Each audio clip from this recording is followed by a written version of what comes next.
Three True Night Shift Alone at Work Horror Stories Volume 4 by Whispered Diaries. What's good? How your day going? Your morning, your evening, night, whenever you're watching this video. Not about to talk your ears off, about to jump right to the video. We actually is going to talk a little bit of ish.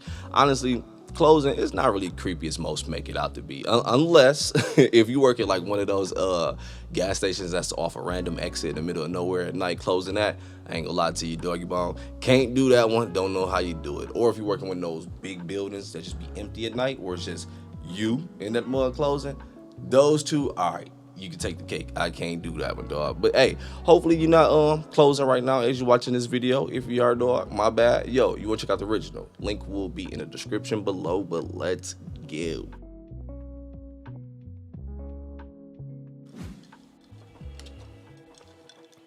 I've worked at a graveyard for the past 15 years.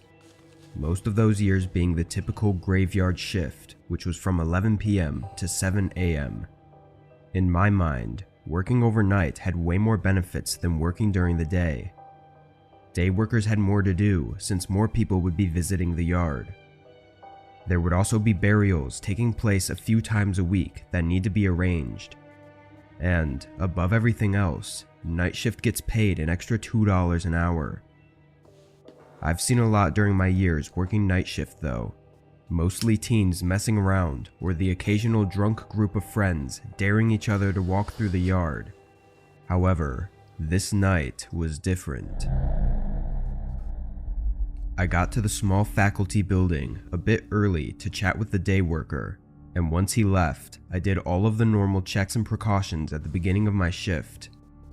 Afterwards, my only job is really just to drive around in a golf cart every so often and just make sure nothing's going on.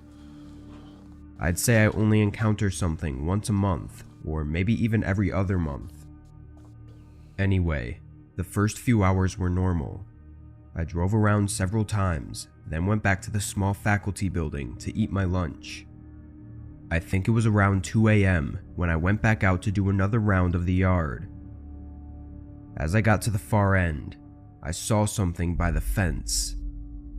It was obviously really dark, so I couldn't see much more than the general shape of a figure standing there. I drove up closer. I could tell now that it was a man standing on the outside of the fence, looking toward me. I didn't want to confront him if I didn't have to, so I turned and drove in a small loop around the lot to see if he would try to hop the fence while I was gone.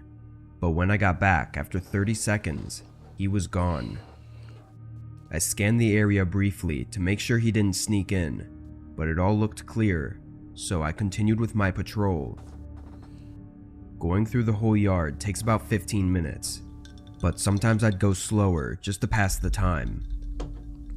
I went all the way around and decided to check back on the spot where I saw the man. Doggy bone back. I really didn't have anything better to do anyways. I started driving down there, and almost immediately, I spotted the man again. He was inside the yard, standing on the gravel path. I drove up closer again, but the man didn't move. I exited the golf cart and started walking up to him. He looked like a 40-year-old man. I stopped just a few feet away from him. "Sir, you can't be in here. I need to escort you out," I said, but he didn't even turn his head to look at me. After a second, a slight rush of fear went through me. "Sir, I need you to come with me." I reached out my hand gently to tap his shoulder. As soon as I did, he whipped his head around to look at me. He just stared into my eyes. He looked full of rage. I took my hand away, and the man turned around and started walking away. I got back in my golf cart, preparing to call the police, as I watched him go all the way down to the fence. He stepped over it and continued walking away. I was relieved, but still terrified. I drove straight back to the faculty building and went inside. It was a small, single-room, security-type building, but I felt a lot safer and calmer inside. I sat down and caught my breath. In all my years, I'd never really been scared because it was always just people messing around, but this was different. I waited inside for a while, I'm not sure how long, until I heard a bang on the door. I jumped out of my chair and stared at the door in fear. A few seconds later, they banged on the door again. These were aggressive knocks, not those of someone friendly. I had nowhere to go. I picked up the desk phone and called 911. I didn't know what they wanted or why they were here, but I wasn't going to risk it all to find out. After probably 3 minutes of them banging on the door, I heard them walk away.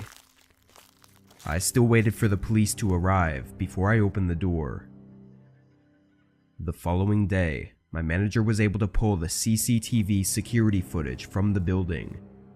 What I saw was horrifying. Just minutes after I entered the building, the man I'd seen in the yard earlier walked up to the door. He stood there silently for nearly 15 minutes before he banged on the door. He was also holding something in his hand, but the footage wasn't detailed enough to make out the object. It was likely a small pipe or bat of some sort. The man was never identified, but I still work the same job at the graveyard and haven't seen him since. Wild story, boy. I'm gonna let the ads play so you get this revenue real quick. Yo, have y'all seen the meme where it was like, would you work overnight at a cemetery for XYZ? Don't remember how much, but in the millions of dollars. Would you do it? I really think I would do it because I think it only makes it creepier, the fact that I'm knowing we're in a cemetery. But dog is still human. He playing crazy. I beat him up. Fuck that nigga. Seen him since. Let's see what's going on down in J number 2. Story 2 by Speedway. I'd been working the night shift at the gas station for almost a year at this point. It's not the best job, but it pays my cheap bills. The hours are long and the work is repetitive. I thought many times about quitting and finding work somewhere else, and this incident was my breaking point. It was a typical night at the gas station. I know that feeling. You be about to quit like every day, but you don't ever quit. Yeah. You just be trapped. Bills. The hours are long and the work is repetitive. I thought many times about quitting and finding work somewhere else, and this incident was my breaking point. It was a typical night at the gas station. I had just finished cleaning off the pumps and restocking the shelves when I saw the headlights of a car pulling into the lot. It was an old, beat-up car with tinted windows. As the car pulled up to the pump, I could see that there was only one person inside. He got out and started walking up to the door. It was a man, probably in his mid-30s. He had dark hair and was wearing a black leather jacket and looked like he hadn't slept in days. I greeted him with a smile and asked him if he needed any help. He didn't say anything, but just threw a 20 on the counter and went back out to fill up his tank. It was a bit rude, but that's normal when working at a gas station, especially late at night when nobody wants to talk. I watched out the window as he filled up his tank, but a couple minutes passed and he was still there with the pump in his car. I knew he only put $20 in, so he had to have finished a while ago. I waited another couple minutes, then I opened the door and started to say something, asking if he needed any help, but he just got back in his car and drove away. I blew it off and went back inside the store, but as the night wore on, I started to feel like something was off. I don't know how else to describe the feeling. Nobody else was pulling in to get gas, and it was really quiet outside. Then, I heard a noise coming from the back of the store. It sounded like a box falling off a shelf. I grabbed a flashlight and slowly made my way to the back of the store. As I turned the corner, there was a man standing there going through our inventory. He was tall and skinny and looked like he hadn't showered in weeks. I froze in fear, not sure what to do. The man turned and saw me, and for a moment, we just looked at each other. Then he started to walk towards me, his eyes fixed on mine. I backed away slowly, putting my hands up as if to not mean any harm, but he kept coming towards me. I could smell alcohol in his breath, and I knew that he was dangerous. Money, where is it? He said, slurring his words. I saw in one of his hands he had a switchblade, and with him being clearly drunk, I was really scared. I pointed toward the register, and he pushed me back to the counter. As I was opening the till, the man wandered around the store, making his way to the liquor section. He stashed a few expensive bottles in his backpack, then came back to the register. I put all the bills we had on the counter, being barely over $100. The man looked at it, then looked at me. The fuck is this? I need more, man. That's all we got, He bro. wasn't satisfied, but there was no more money to give. He flipped open his blade, waving it around and yelling at me.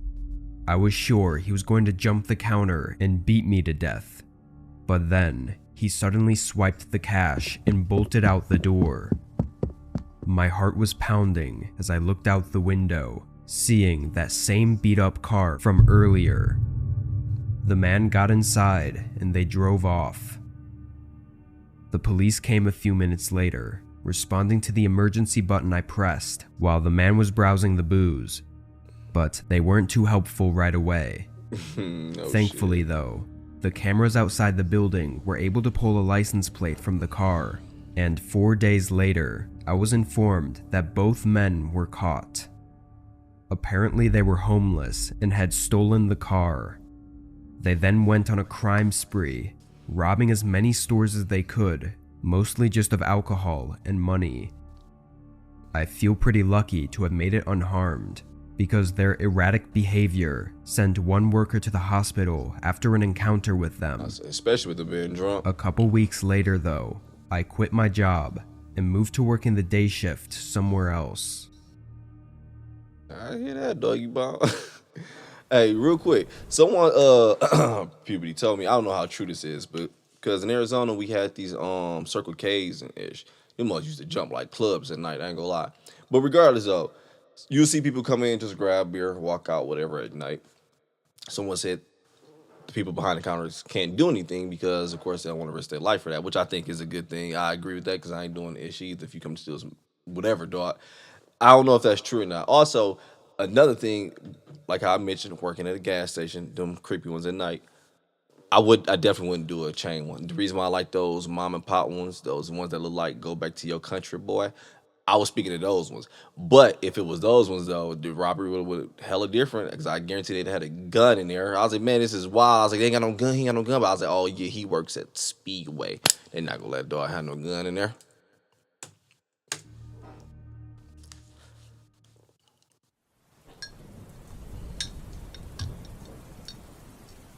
I'm a receptionist at a local hotel, and most of my shifts are overnight. I'm in charge of the front desk, and my main responsibilities are to check in guests, answer phone calls, and keep an eye on the security cameras. It's usually a pretty quiet job, since our hotel isn't the biggest or busiest. This night, the hotel was mostly empty. There were only a few guests staying with us. I was sitting at the front desk on my phone when I saw a man start walking towards the doors outside. I stood up and greeted him when he came inside. He looked up at me with bloodshot eyes and said, I need a room for the night. He was definitely high on something, but regardless, I checked don't him work in like and that, gave him buddy. a key to his room. It was standard to allow walk-in bookings when the hotel was less than 75% full. He started walking toward the elevators. Wait, I missed something. Hold up. So you telling me if I go into a hotel, if it's low-key empty, I just like give me a room and they gotta give me a room? Don't tell me that's true, boy, because I'm about to go to the Ritz. No, it ain't gonna work there. But still, though, boy, I'm about to go to like 8 hotels. I'm gonna get high before I go. So.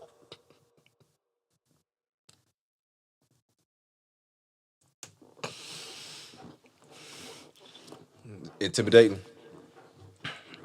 Hey, give me a room, dog. I know, light skin, you can't really. All right, don't start. High on something, but regardless, I checked him in and gave him a key to his room. It was standard to allow walk-in bookings when the hotel was less than Or did he 75% pay? full. He started walking toward the elevators, and I sat back down and pulled my phone out. A few hours later, I was sitting at the front desk when I heard a noise coming from the hallway. It was a thump sound, like a door trying to be forced open. I got up and walked around the corner to the end of the hallway.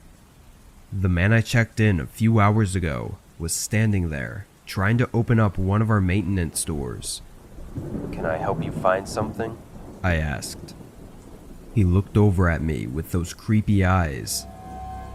I asked again, but he just stared at me. I wasn't really sure what to think. Maybe he was really high and looking for the vending machine or something. I don't know. I didn't want to anger the man though, so I went back to my desk and forgot about it. A good amount of time passed with no activity. No sounds from any of the rooms, nobody entering the building or walking through the halls. It was around 3 in the morning, and I did a small walk around the bottom floor just to keep myself awake and busy. As I got to the hallway by the front desk though, I heard a very sudden, loud banging coming from one of the rooms. I stopped and listened for a moment, then went up the stairs to the second floor, where I thought it came from. It was very quiet now, which made me somewhat nervous.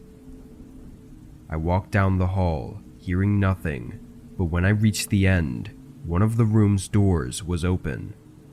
I listened again for a second before lightly knocking. Nobody responded. I cautiously peeked inside, unsure of what to expect.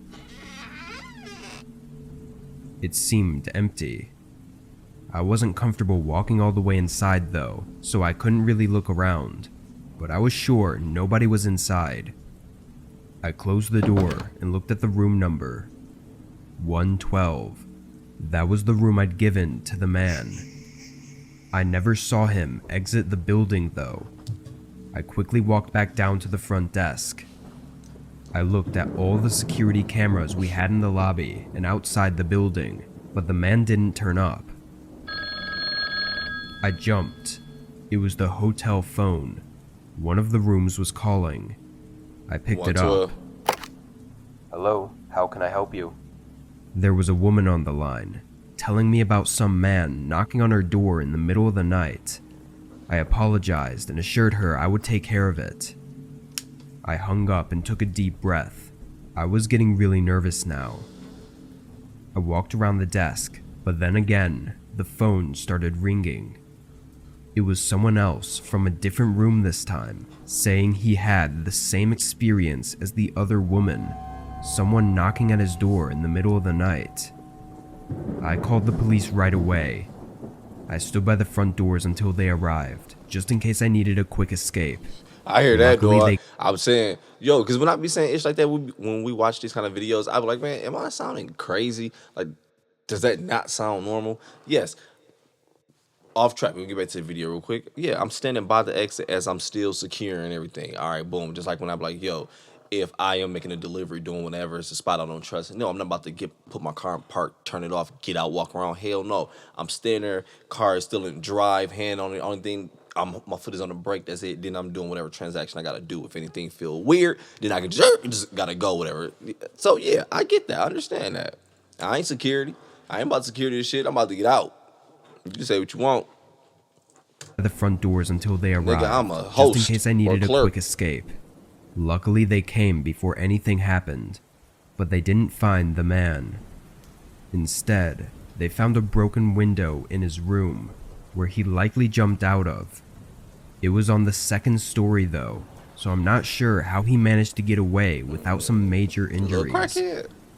Later, while the police were still searching, they got a report that the car he used to pay for the room was stolen. Oh, he did, Pat. It's unclear what the man intended to do or why he was knocking on people's doors. I'm thankful none of them opened their doors though, because this case could have been much worse if they had. I was thinking that, thank goodness no one opened the damn door. That would be a weird situation. I don't even open the door when housekeeper come in. If I'm in my room, I'll look out and just say to you, come back. Come back, motherfucker. You know, I always say it like that. Look, though, I'm about to go ahead and get up out of here. Hey, enjoy your day. Enjoy, if you're at work, enjoy work. Enjoy your evening, morning, night, whenever you're watching this video, dog. But I'm out.